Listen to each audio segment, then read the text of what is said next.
De entre todos los activos de inversión, Aspine 11 Family Office selecciona los mejores productos adaptados a sus necesidades.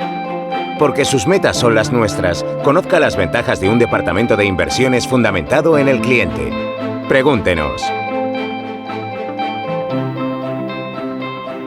Buenos días y bienvenidos a un programa más de Inversión con Nombre Propio. En el día de hoy hablaremos acerca de la estrategia Value, que ya muchos conocéis, y para ello contamos con la presencia de Carmen Garrido de DWS. ¿Qué tal, Carmen?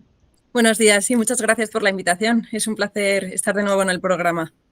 Gracias a ti, Carmen, por estar aquí con nosotros y hablar de este tema tan interesante, ¿no?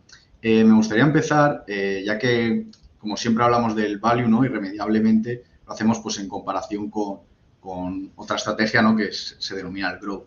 En este sentido, desde prácticamente el año pasado, la atención se ha enfocado en una serie de compañías dentro del sector tecnológico, ¿no? A las que se ha apodado, todo el mundo conoce como las 7 magníficas. Esto irremediablemente ha provocado, ¿no? Que se hable tanto de otras que no se hable tanto, perdón, de otras empresas más relacionadas con el value. Es por ello que me gustaría empezar preguntando cuál ha sido el comportamiento de este tipo de empresas desde el año pasado y si crees que por estar algo más fuera del foco ha abierto la posibilidad de encontrar mejores oportunidades. Por otro lado, ¿creéis que es posible hacer una estrategia value con empresas tecnológicas o de crecimiento? Fenomenal, Juan. Pues mira, efectivamente, como tú bien decías, Value y Growth son dos estrategias de renta variable que han competido durante años. Y como tú decías, esta conversación está ganando de nuevo impulso gracias al gran desempeño que han hecho las 7 magníficas y otras acciones de crecimiento en Estados Unidos, pero también en Europa. El año pasado, en el 2023, el segmento Growth lo que hizo fue alejarse todavía más del Value. Sin embargo, yo también recordaría lo que pasó en el año 2022, que pasó al revés. Fue el Value el que lo hizo mejor que el Growth, ya que las tecnológicas se desplomaron a raíz de la subida de tipos de interés. Entonces, bueno, al final las tecnológicas suelen ser empresas más sensibles a estas subidas de tipos de interés por los bancos centrales, principalmente debido a su mayor nivel de endeudamiento. Ahora, ¿qué está pasando? Pues bueno, vemos cómo ese boom en torno al growth está disminuyendo poco a poco. Pero aún queda por ver si será el fin de esta tendencia o si por el contrario continuará, ¿no? Por darte algunos datos, el año pasado el MSCI World Growth Index, que es el índice de estas estrategias growth, hizo un 35,9%. Comparado con el MSCI World Value Index, que sería el índice de la parte de las estrategias más value, que hizo un 8,7%. Como ves, este gap es bastante grande.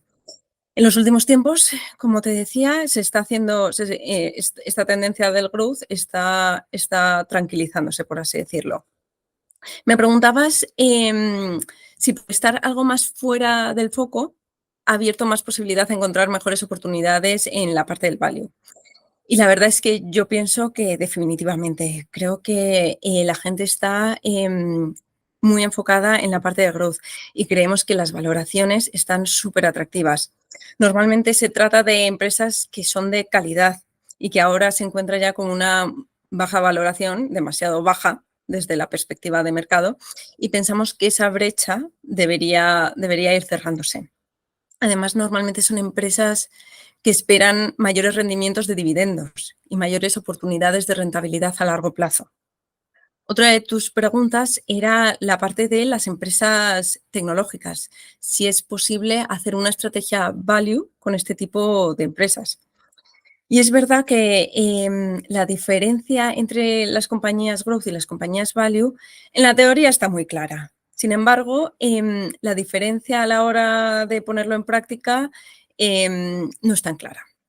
Hay algunas tecnológicas con un historial de modelo de negocio que es suficiente y que además tiene ventajas competitivas consolidadas y que incluso pueden pasar de moda periódicamente. Entonces, una compañía tecnológica, incluso con una caída en los márgenes, te podría seguir saliendo un elevado margen de seguridad. Entonces, yo te quiero poner un ejemplo.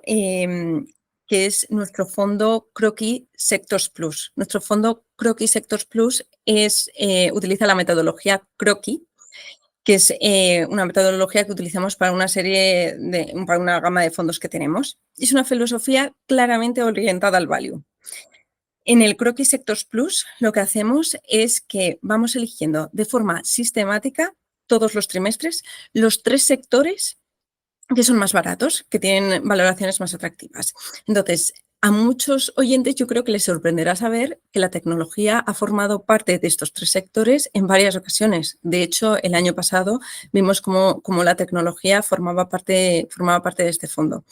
Por lo tanto, sí, es posible hacer una estrategia value con compañías tecnológicas y es posible encontrar valor, ¿no? Que al final es de eso de lo que se trata.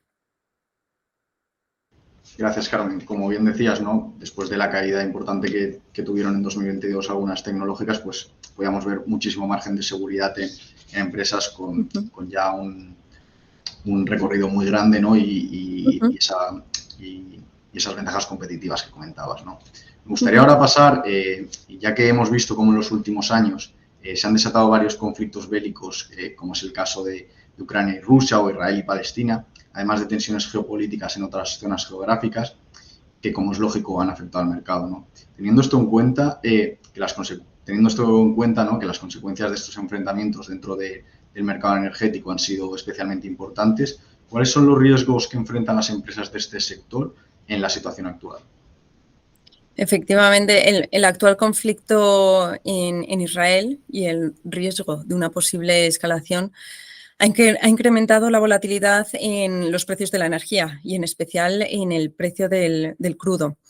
Este aumento de volatilidad llega en un momento en el que ya veíamos tensiones y riesgos geopolíticos elevados que mantenían ya altos estos precios del petróleo.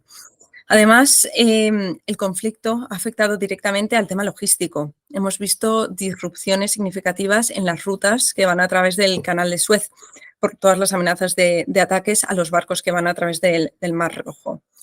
Como resultado, ¿qué hemos visto? Pues un fuerte crecimiento en la producción de petróleo en Estados Unidos, lo que nos ha llevado a ver beneficios sólidos en lo que llevamos de año y bueno, unas perspectivas positivas en términos de fundamentales. Me comentabas que cuáles son los principales riesgos en el entorno actual. Yo te diría que son principalmente 2. Por un lado está la potencial destrucción de demanda.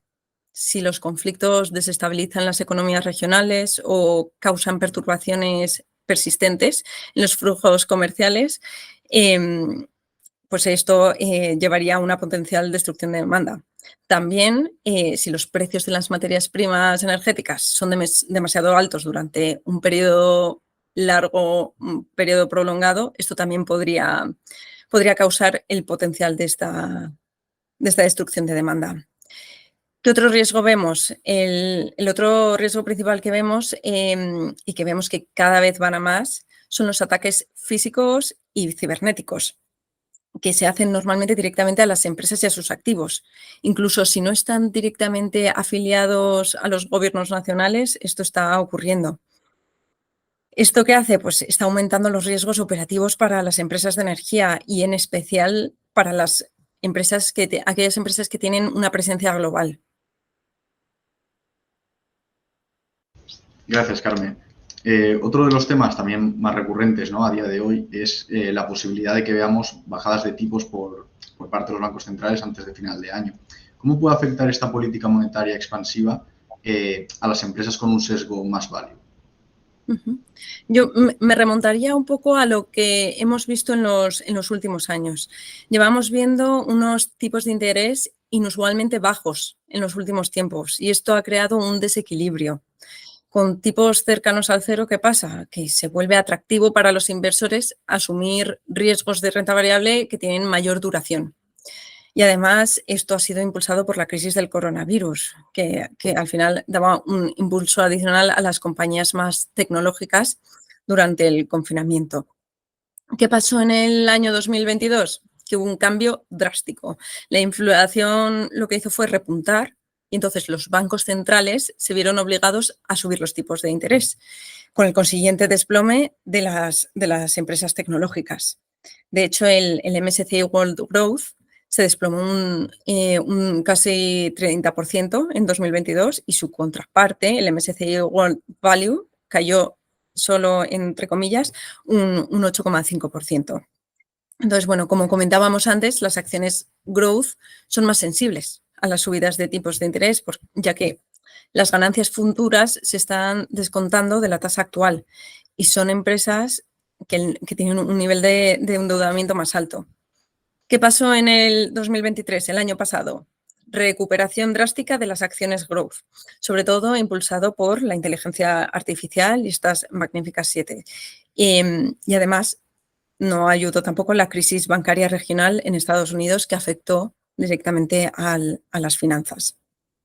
A día de hoy, ¿qué vemos? La prima del growth frente al value está altísima, está en un 80%, mientras que históricamente en los últimos años ha estado en una media de en torno al 30%. ¿Qué creemos que va a pasar en los próximos meses? Bueno, para empezar, creemos que estamos en un entorno totalmente diferente a los anteriores. A pesar de que preveemos bajadas de tipos, que son menos bajadas de tipos de las que preveíamos en un principio.